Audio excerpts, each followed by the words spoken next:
c'est la ville au sans clocher, vous le comprendrez d'ailleurs. Il y en a partout ici, des clochers abbatiales, basiliques, églises, chapelles.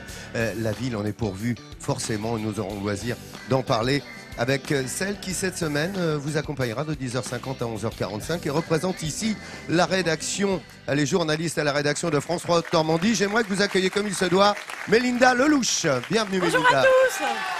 Bonjour. Mélinda, sans plus attendre, nous sommes au pied de cette cathédrale. Et là, on va avoir pour nos amis, vraiment comme chaque jour, des images uniques aériennes de la cathédrale. Unique, exceptionnelle, regardez, on prend de la hauteur. À Rouen, elle se dresse, magnifique, majestueuse, tel un phare au cœur de la ville. On voit la cathédrale depuis les 7 collines qui entourent Rouen. La cathédrale. Tel Rome.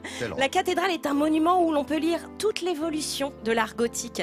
La construction de l'édifice a été entreprise au milieu du XIIe siècle. 100 ans après, elle était achevée, ou presque.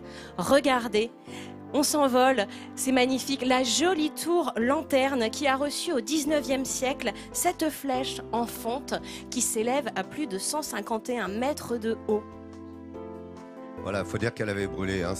Elle avait brûlé au préalable et c'est pour ça que c'est qu'au 19e qu'elle est revenue. Regardez ces belles images que l'on vous propose ce matin. C'est la tour Eiffel de Rouen. Hein, c'est un peu ça, c'est un peu ça. C'est ça. Alors, les Rouennais ne sont pas les seuls à apprécier la cathédrale. Hein. Claude Monet, bien évidemment, l'a immortalisée. Les impressionnistes, oui. Dans les années 1890, il lui a consacré une série de 30 tableaux qu'on peut retrouver bien évidemment aux 4 coins du monde qui font la renommée du coup de la cathédrale, mais aussi de la ville de Rouen. Et nous en sommes très fiers. Eh ben, il y a de quoi. Et on en parlera cette semaine, hein, justement, de ce parcours des impressionnistes.